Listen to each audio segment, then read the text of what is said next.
Welcome everyone who has already joined us. My name is Seth Green, and I'm the dean here at the Graham School at the University of Chicago. We are thrilled to have you for our conversation with David Brooks, a noted columnist from the New York Times, a contributing writer to The Atlantic, a best-selling author, and most important to the University of Chicago, a senior fellow and advisor to our Leadership and Society initiative. David, thank you so much for joining us. We are really excited about our conversation with you today. Good to be with you, Seth. And I'm joining you from little school, commuter school in New Haven, Connecticut, but we still pay homage to the great University of Chicago. All right, well, wonderful. I don't know what university that could be, but we'll have to find out at some point. David, we are here because you are an extraordinary thought leader on many levels. And one of the books that you've written, The Second Mountain, really propelled you into this conversation about how you can move from incredible accomplishment in one's first career and long-standing focus to a second mountain where you really think about this purpose-driven life. And we're going to go over the course of this conversation deeply into the subject of how you discern and then activate a next chapter of purpose. And in many ways, the context for our conversation will be this book. And so I'm curious, just to set the foundation for the rest of our conversation, if you can share what led you to write The Second Mountain and whether there was a defining moment in your life that kind of sparked this intellectual curiosity. Yeah, the basic theory behind The Second Mountain was we all get out of school at some age and we think we have a first mountain to climb. And that first mountain is usually about the career. It's trying to make an impact. It's a bit about the self, about trying to become a affluent, successful person. And then something happens. Either you achieve success and it's not as gripping or as rewarding as you thought it was. I remember the first day my agent called me and said, "You have a book your book is on the bestseller list, the New York Times bestseller list." And every writer sort of dreams about this moment. And when it happened, it was like, it was nothing. It was something that was happening out there. It didn't really seem to touch me. So I've had way more career success than I ever thought I would, but it's been kind of unrewarding. It spared me the anxiety I might feel if I thought myself a failure, but it's given me surprisingly little positive joy. So that could happen, or you could fail. Your life and career doesn't go the way it is, or something can happen that's not part of the original plan. But either way, you're in a valley. And your valley is when you have to reinvent yourself. And so my own form of reinvention, we all have our own forms. Mine was more emotional and internal. And so let me describe the old David and then describe the transition I went through. The old David, I'm a big baseball fan. And I've been to thousands of games and I've never caught a foul ball. And so I'm at Camden Yards with my youngest son watching the Orioles play. And the batter loses control of the bat and it flies through the air and it lands in my lap. Now, getting a bat is 1,000 times better than getting a ball. And so any normal human being is up dancing around, waving his trophy in the air, high-fiving everybody, getting on the Jumbotron. I took the bat and I just put it on my ground and I just sat there and stared straight ahead. And so I had the emotional reaction of a turtle, basically. and that symbolizes to me a certain kind of life, which is sort of the life I was raised in and was living, which was emotionally aloof, emotionally withdrawn, and not good at expressing my emotions or really feeling that. I look back on that guy and I think show a little joy. And I wasn't totally dissatisfied with it because it's all basically who I was and all I knew. I was sort of the kind of guy who nobody would ever confide in. Then I go through in 2013, I go through a hard time. And my marriage was ending, my kids were going off to college. And I learned that I did what any male idiot would try to do. I tried to work my way through the problem just to keep going with my old life. And so if you had gone to my apartment, I wasn't having anybody over. So if you'd gone to the kitchen and pulled out the drawer where there should have been silverware, there was just Post-it notes. And where there should have been stationery, when there should have been plates, it was stationery. And so that symbolized to me a period of just misleading a life, both relationally and internally. And so you're in a valley. And Paul Tillich, the 1950s and 60s theologian, says that your moments of suffering interrupt your life, and they remind you you're not the person you thought you were. And so he says they carve into the floor of the basement of your soul and reveal a cavity below, and they carve into the floor and reveal a cavity below that. And so you see, when those hard moments, you see deeper into yourself than you ever do in happier moments. And I ran into a passage from a theologian named Henry Nouwen, who said you have to stay in the pain to see what it has to teach you. And I was like, screw that, I want to get out of the pain. But finally, I ran across a passage from Frederick Buechner, the novelist, who said you can either be broken by those hard moments or broken open. And I sort of resolved to be broken open. And in the middle of that, the final thing I learned was that you can't pull yourself out of the valley. You need some help. And I got invited over to a family's house, a couple who I didn't really know, for dinner through an acquaintance. And they had a kid in the DC public schools named Santi. And Santi had a friend named James who didn't have a place to stay or food to eat because his mom had some issues. And they said, James can stay with us. And then James had a friend, and that kid had a friend, and that kid had a friend. And by the time I get there on one Thursday night, I walk in there, and there are 40 kids around the dining table and 15 mattresses spread around the house. And so I joined that community for the next 7 years or so. I went to dinner there every Thursday night. We celebrated Thanksgiving or holidays together. We celebrated vacations together. And they demanded emotional openness. They beamed love at you, and you had to beam back at me, at them.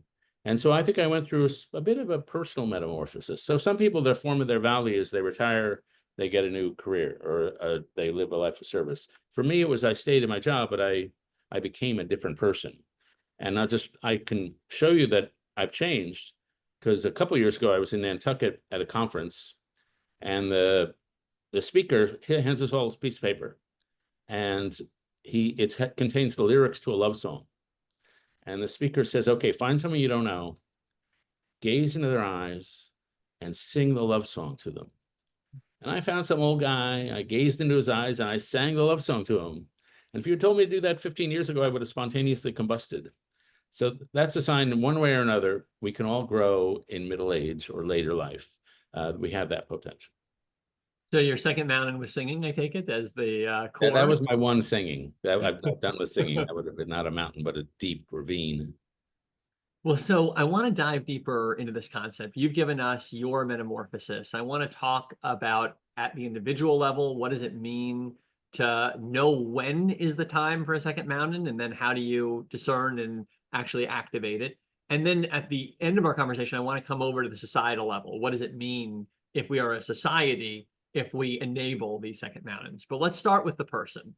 And I want to ask you how someone who may be deeply entrenched in their first mountain can start recognizing it's time to transition. And you gave us your example. There were some really hard moments in your life. They created a valley. In some ways, that woke you up to an issue that maybe wasn't that apparent, because, as you said, we all live our lives. And so the fact that you weren't jumping around the Jumbotron, that felt natural and maybe would not have caused a concern. And it was only after you went through this valley, you became cognizant. And so can you talk a little bit about how people begin to discern that it might be a time when they are in need of another mountain? And do you have tips for kind of identifying that potential inflection point? Yeah, I would say a few things. First, sometimes in my case, it just hits, life comes at you hard. And in my case, it was that moment of disruption around the divorce and all that. And some other people, it's a cancer diagnosis that they survive. But for a lot of people, they just retire.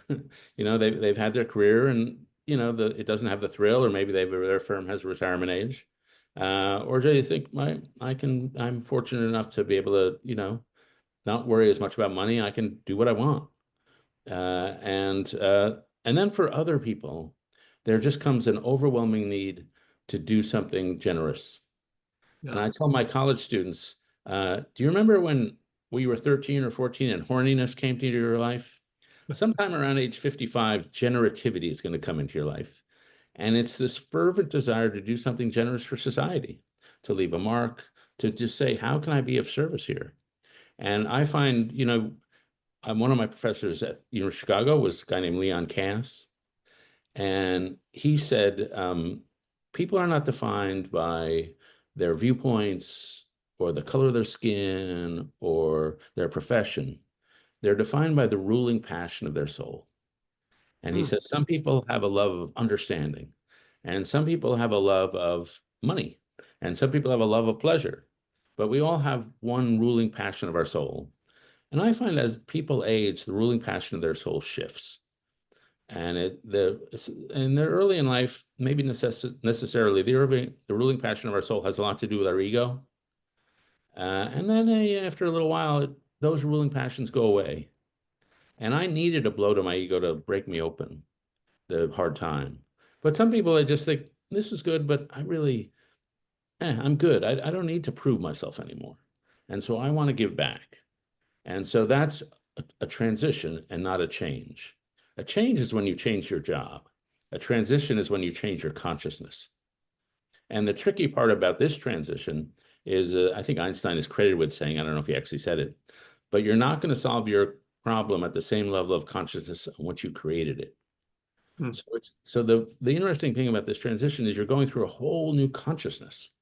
And that is a bumpy ride that takes time.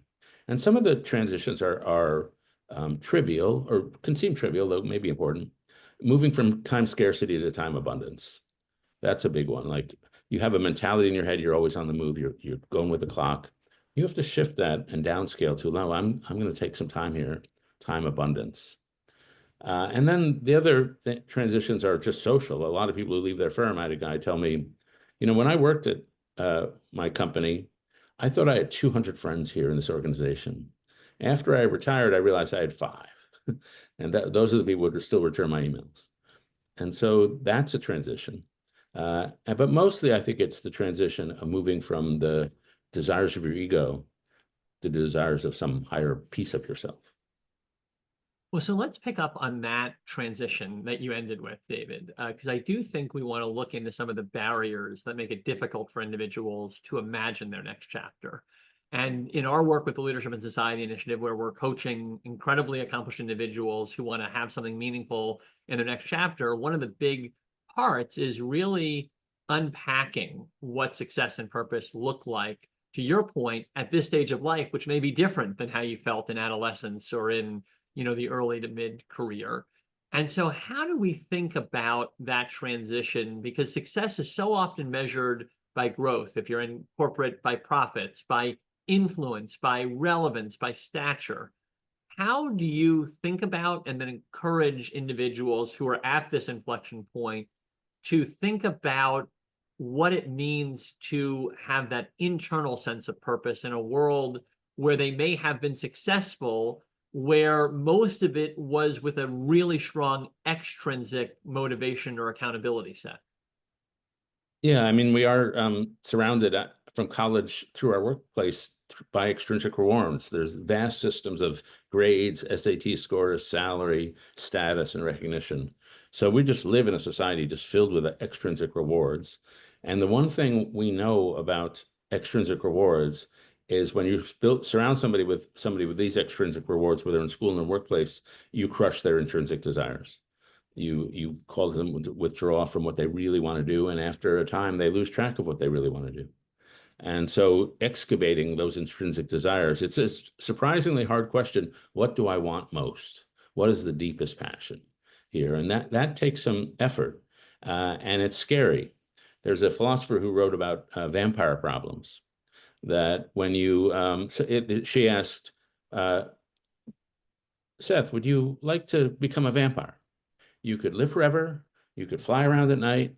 We would get some artificial blood. You wouldn't even have to bite people. Wouldn't that be so cool? You'd have magical powers. And her point was that you, as a human, Seth, have no idea what your vampire self would like. So Right. you can't make the decision about whether you would want to be a vampire because you have no idea what your future self will be. And her point was that life is filled with vampire decisions. And so getting married is going to change who you are. You're creating a future self. Joining the Marine Corps is going to change who you are. Leaving your main career is going to change who you are. And the one thing I've noticed is that this transition goes in 3 phases. It goes through the process of rupture, and then you go through a period in the neutral zone where you have no idea what you're doing. And then finally you find yourself, and that can take a couple of years. And so my counsel to people is take your damn time. But the final thing I'd say is the people I find who handle the process well wind up someplace radically unexpected. I found with the LSI fellows and with other senior programs like this, that when people leave, they think, well, I was a lawyer, so I'm going to do something. I'm going to do like criminal justice reform, something I know about, something adjacent to my career. That's very common. And then after a year of like just random reading and going to classes at places like Chicago, suddenly some new passion, or maybe a passion they had lost in childhood, rises into view. And I find this process of finding what your next passion, it often involves going back into childhood and saying, what gift do I have that haven't used, that were repressed? And so I met a lady out in the Bay Area who was a prosecutor, big time prosecutor, prosecuted big drug gangs, mafia. And she did the Stanford version of LSI. And she thought she'd do that. But then in the end, she decided, I've always loved this character, Anne Boleyn, the wife of Henry VIII. And I've always wanted to be a playwright. And so she said, I'm going to write a play about Anne Boleyn. She said, all I wanted, I want to do something I am totally unqualified for. And then she told me, if it fails, who gives a shit? I'm 65. Like, just go for it. And so when I had a conversation with her a little while ago, and some production company in San Francisco was reading her play, and she said it was one of the most rewarding things she's ever been a part of. So she had made the big transition away from her old self and to a pretty radically different self.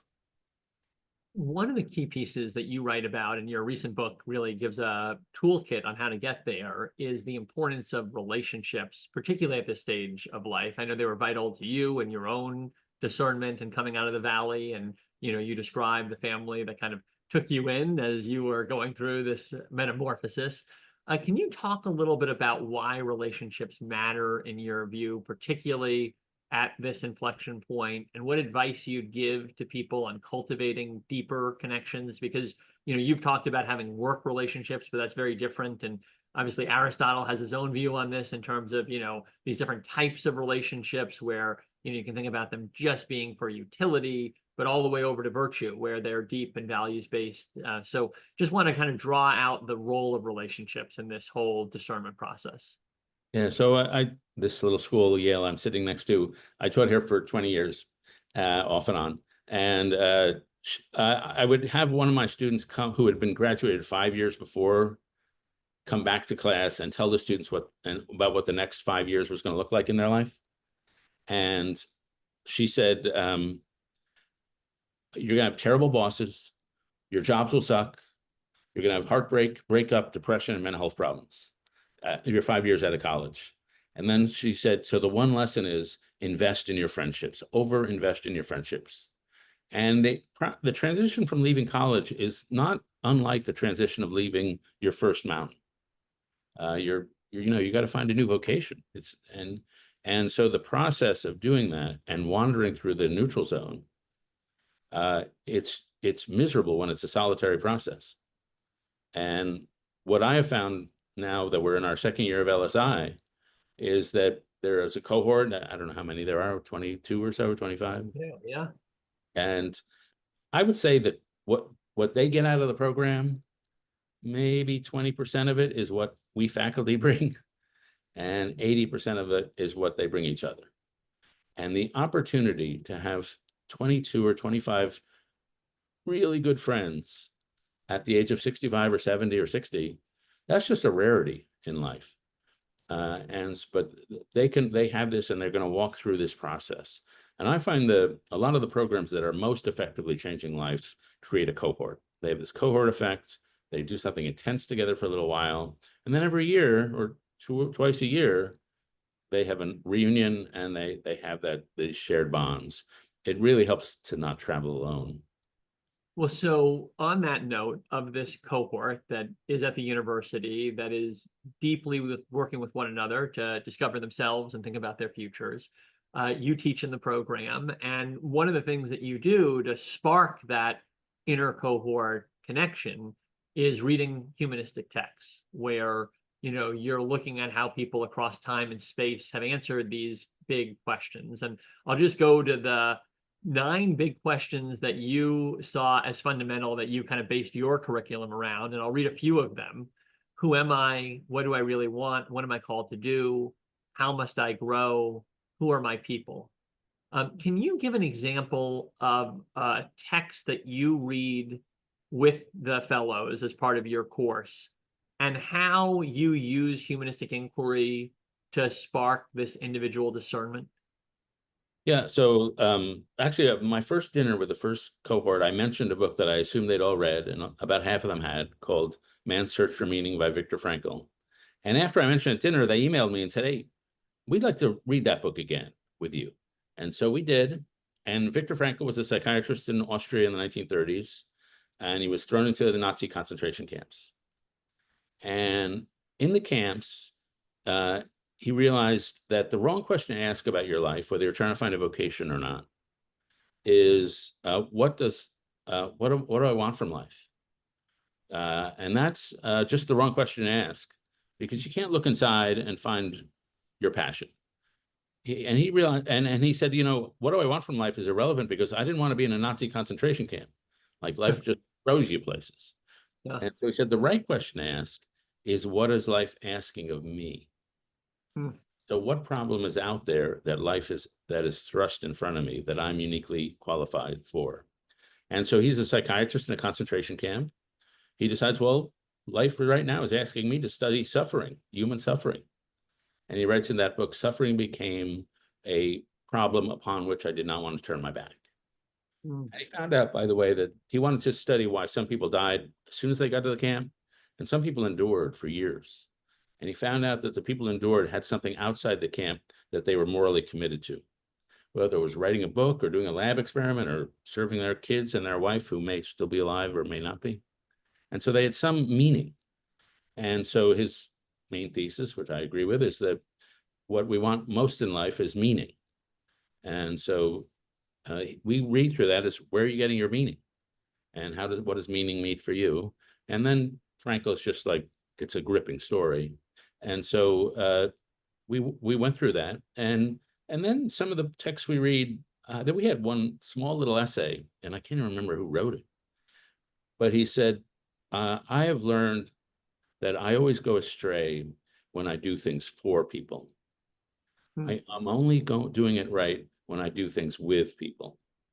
And a lot of people come out into this phase of life thinking, you know, I want to give back. And implied in that phrase is the idea that I've got this wonderful self and I'm going to do things for people. But anybody who's done community service knows that if you do things for people, they'll hate you. Like, nobody wants people, like, they don't want to be charity cases. Right. If you do things with people, then you're on the right track. And so that little essay gave us a vocabulary that sparked like a 45-minute conversation about the ways they were doing for or with and not for. You know, David, I think it's also an acknowledgement that individuals, no matter how accomplished, have needs, and that they require this interaction for their own generativity and purpose. And one of the things that we found is that some of these individuals who reach great accomplishment, and then you come to them and say, you know, would you want to go through this learning journey? Their cognitive dissonance is, oh no, I'm the person that everyone comes to. I teach others, right? And that can be a really challenging way to go about this next chapter of life, because it turns out you have a lot of needs. Those may have been satisfied in a world where you had an important position and you're in that role of interacting, but that's only one way of interacting. In this next chapter, it might be very valuable to you to have this horizontal interaction and to be truly generative for others, right? I mean, I think of some of our fellows who, you know, the former CEO of Deloitte, and she's out there mentoring and counseling our undergrads and graduate students as part of her work, but she very much sees co-mentorship. She sees them informing her understanding of society and being able to bring new fluid intelligence to the way that she's thinking about things. And I think that interaction ends up being more sustainable and more mutually beneficial. And so I think just that idea at the center of it, that I have needs too, even though I have all of these assets, I have needs, and this can be a mutual benefit, right? And this community I'm not really serving, I'm in joint motivation with. And I think that, is a lot of what you've done in Weave and in other contexts as well. Yeah, I mean, a lot of the leaders who come into our program have been the center of the room. You're a Yeah. CEO of a company, you're whatever in civil and political life, you're the center of the room. And somehow suddenly you're not the center of the room. And I noticed this, Anne, my wife, who we taught the course the first year. Sometimes we try to go to each other's speaking events just so we can have time together. And sometimes I'll go to one of her speaking events and she'll be speaking and I'll be in the audience and I'll think, oh, this is so great. I don't have to give a talk. And then I think, hey, I'm right here. Somebody should ask me my advice about something, like, because I want to be the center of the room. And so that it's hard to pull back. And I notice a lot of fellows, they say, it's not about me. I don't care about myself anymore. But they still have all the habits of people who are at the center of the room, and they still want to be the center of the room. So Right. stepping back is that is a hard thing. And I in Washington, I was once at a lunch at a restaurant downtown with a friend named Michael Kelly, who was a great editor at The Atlantic. And there were two former defense secretaries having lunch with each other at a table nearby. And Michael pointed them and said, look, that's a powerless lunch. They used to have all the power, now they have none. But they were trying to remain relevant. And that curse of trying to remain relevant can be tortuous and can drive a lot of people crazy. So the ability to decenter yourself is a tremendous skill. But the one thing I found, one of the beautiful things about these programs, and this is true generally, is that people take classes with each other in the cohort, but then they take classes with a regular university. And so suddenly they're in classes with 21-year-olds. And I have found that the friendships, the cross-generational friendships, as Mark Friedman would say, are powerful. Yeah. That the older folks are a little intimidated by the younger folks, because if you've been on a college campus recently, not only was I not as impressive as these college students, I knew nobody who was as impressive as they are. Like they've been ramped up to another level. And so they're intellectually intimidating. But they're young kids and they need parents. I've learned this, that they may have their own parents, they need more parents. And so they get a lot out of that. And then the final thing I'd say is, after The Second Mountain came out, I realized I could have a second career as a CEO whisperer, because all these CEOs, it's mostly guys, would come up to me and say, hey, can we have a phone relationship? I've got nobody to talk to. It is lonely at the top, as they say. And so there were a lot of people going through a lot and nobody to talk to, and they didn't want to appear vulnerable. And so they were really hurting inside. And these were very impressive people from the outside, but everybody's carrying something.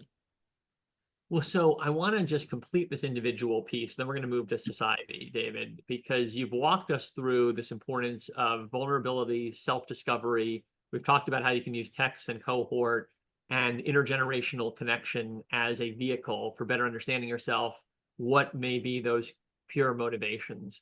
Once you have begun to discern where you want to head, can you talk a little bit about how you've seen people activate that next chapter? Because both within the university where you've counseled people, but also in your own life, you've seen a lot of people that have tried to take this next step. They've said, okay, I want to reboot, or I want to embrace this next chapter. You did this personally in your own life.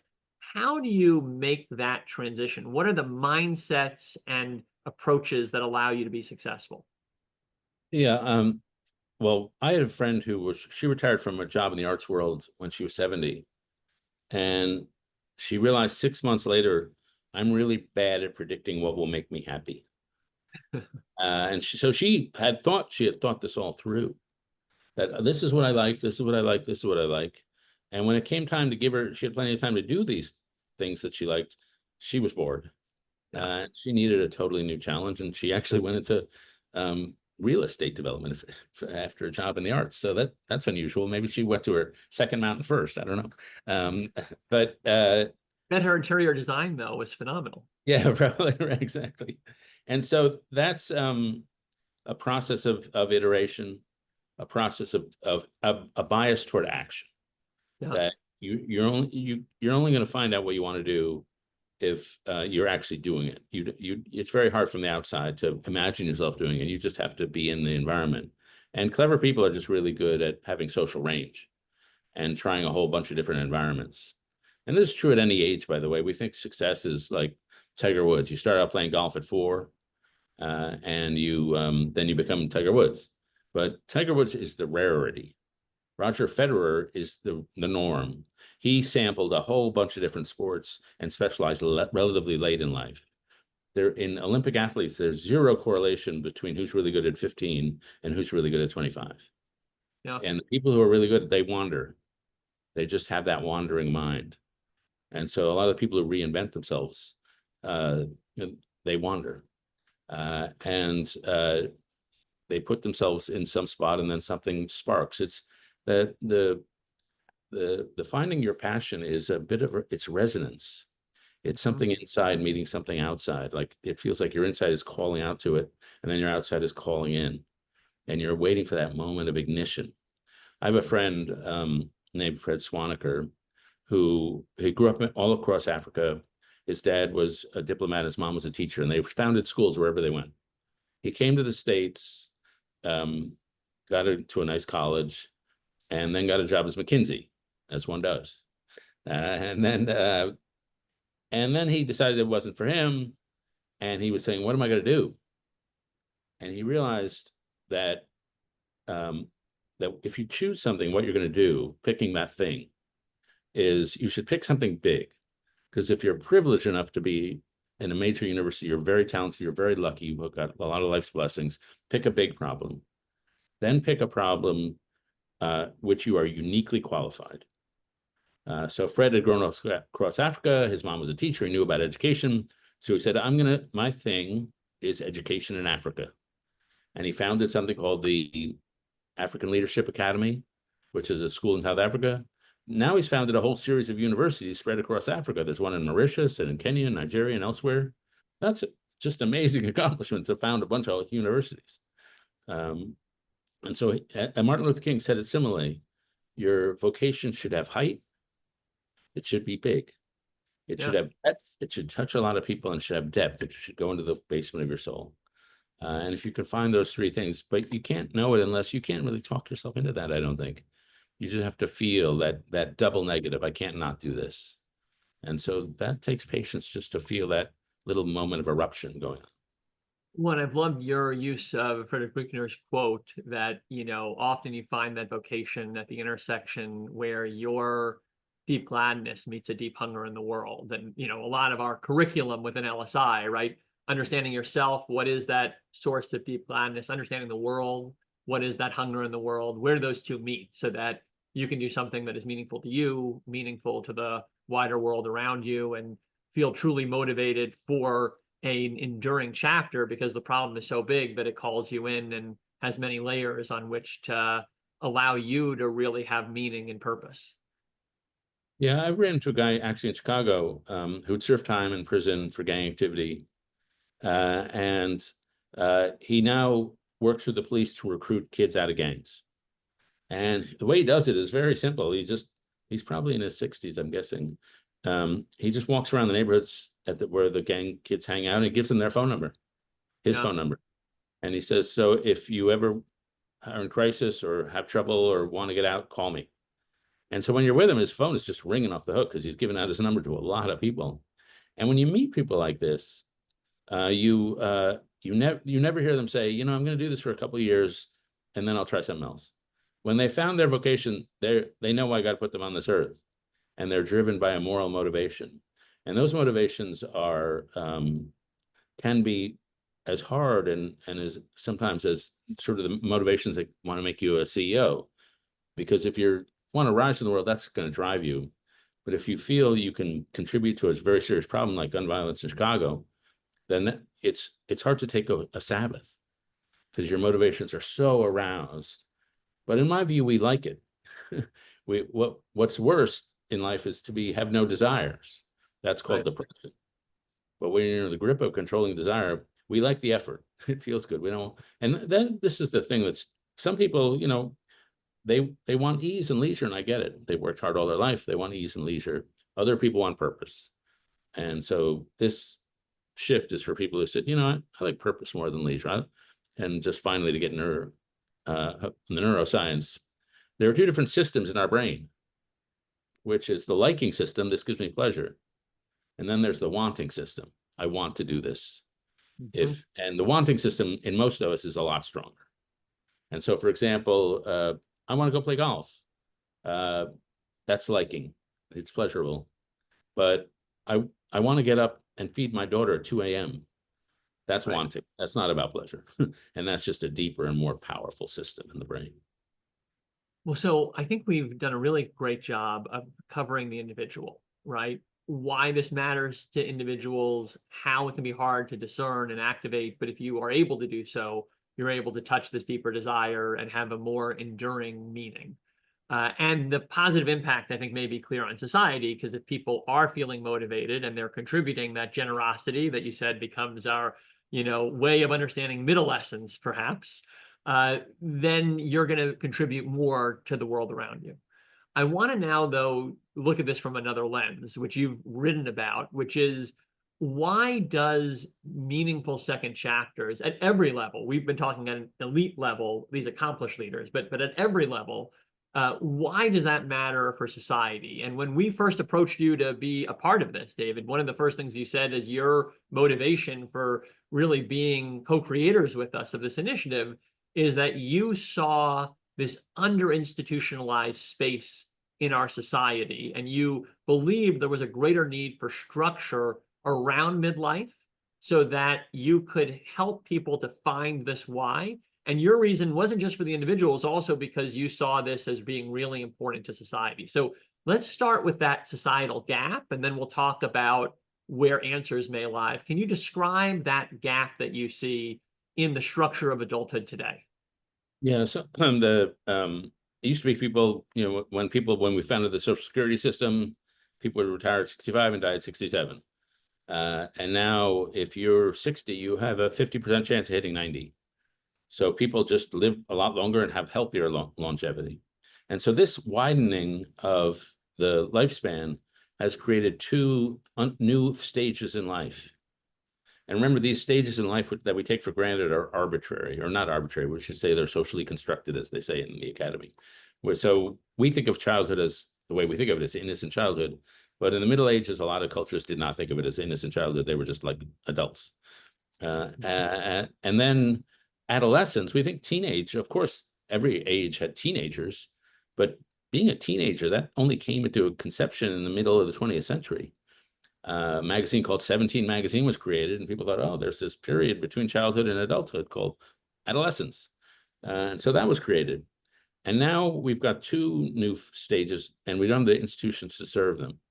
And the first is people in their 20s. It used to be most Americans, by age 25, they'd gotten a job, bought a home, gotten married, and having kids at age 25. Now it's 35 before people are doing that. So in those 20s, there's this period of wandering, and who's there to help them? And it's the same, let's say 63 to 73, where you're in good health, and you've got a lot of years ahead of you. And we don't have anything to serve that. So I thought this would really, and then it has the extra benefit of using these tremendous human resources, older people, and activating them for whatever social good they want to do. And so how could that not be good to unleash well-intentioned people doing social good? And so I think as people choose what they want to do, it's important to ask themselves, what year is it? Like, what is the big problem of this age? And there are a lot of big problems. Some people choose climate change, political corruption. My own particular big problem, the one I think that undergirds a lot of our other problem, is the crisis of alienation and distrust. And so a lot of people say they're lonely, mental health rates, suicide rates, dropping happiness levels. And so that's loss of connection. And so I started a program, Weave, that was designed to empower people who are building social trust, who are working in their communities, building social capital. And so to me, that's like one of the big problems of our ages. And I just said, well, what's the big problem here? And that I think seniors, that's a problem that they're expert in, because as people get older, they get better. Their personalities improve, their levels of conscientiousness go up, they're warmer, cry more, they're happier. If you take a bunch of 20-year-olds and show them a picture of a crowd, the 20-year-olds focuses on the threatening faces in the crowd. If you give a bunch of 70-year-olds a picture of a crowd, the 70-year-olds focus on the happy faces in the crowd. They're not as threat oriented. They're more like pleasure oriented, or more like, what's good here? And David, can I ask, do you think that will sustain?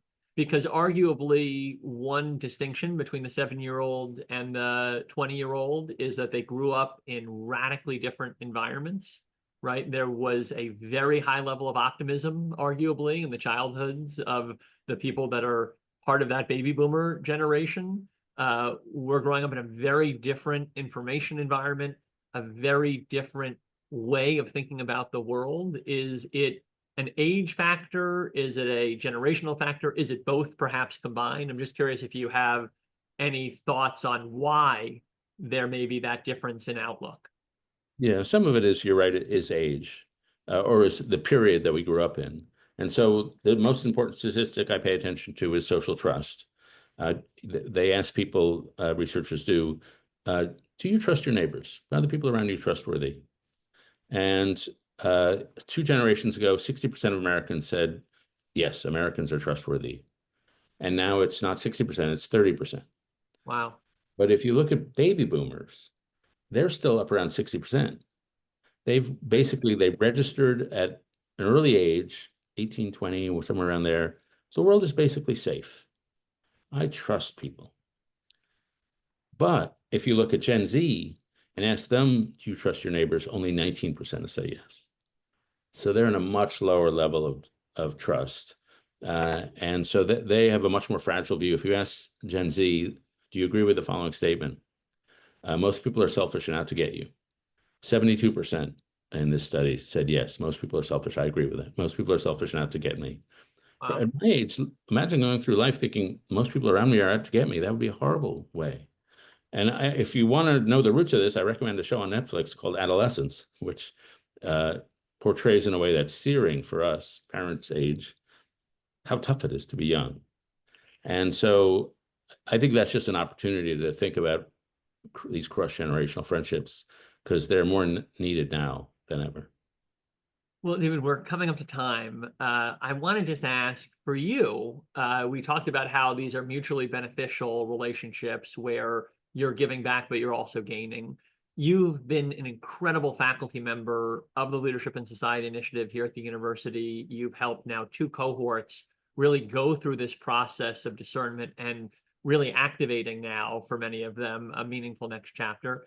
Can you talk about what you've taken away personally from your work with the fellows and with the initiative? Yeah. Well, the 2 cohorts I did, a lot of the people were retiring. And because of the financial events of the last few days, none of us will be retiring anytime soon. So it's a little different experience. But, honestly, the thing that leaps most to mind is just how friendly they are. Like, it's a group of, as we said, 24 people or so. And you'd think there'd be cliques. And, in any normal group of people, there's acrimony and tension and so-and-so I don't like and so whatever. I've just found total cohesion. Yeah. And it's partly because they're going through something together. But it's partly, I think people are just relaxed a little and they can get out of their own way. And there's a general spirit of real affection in those rooms, which makes the teaching of it fun because there's a lot of laughter in those rooms. And so this is why this narrative we have that cranky old people, I think I personally am crankier than I was when I was young, but these people are not cranky. They're whatever the opposite of cranky is. Well, I'm a very biased person because I'm dean of a school that is committed to the lifelong liberal arts and people reading these timeless books across all ages and stages. But I really do think that what happens when you ask the bigger questions, why am I here? What's the purpose of my life? What kind of legacy do I want to leave? It is a huge opportunity for bonding. And I think somehow within our social media formulas, we have become obsessed with finding petty things to fight over and petty ways to fight them. And in that context, when you're in this community of people that want to ask deep questions about the things that really matter, and they want to listen as well as share, it is a really generative and beautiful community. And even though, as you know, within the fellows, we have people with widely different viewpoints and very different lived experiences, I think they appreciate that everyone in that room is serious, mature, wanting to actually search for something greater and wanting to do something positive in the world. And I think that bond outlives any of the disagreements that people may have intellectually about the topic. And I think it's just very sobering for people that in a world that feels so polarized and rift, that you can have that kind of opportunity or oasis to think deeply and connectedly about things that really matter. So I think there's many factors to it, age and where people are in their lives, this inflection point, the community. But I'm struck at just how much great texts matter to creating a foundation on which you can build deeper, more meaningful relationships. And so it's been beautiful for us to see that in LSI, but even in other programs of the school where that kind of exchange is happening.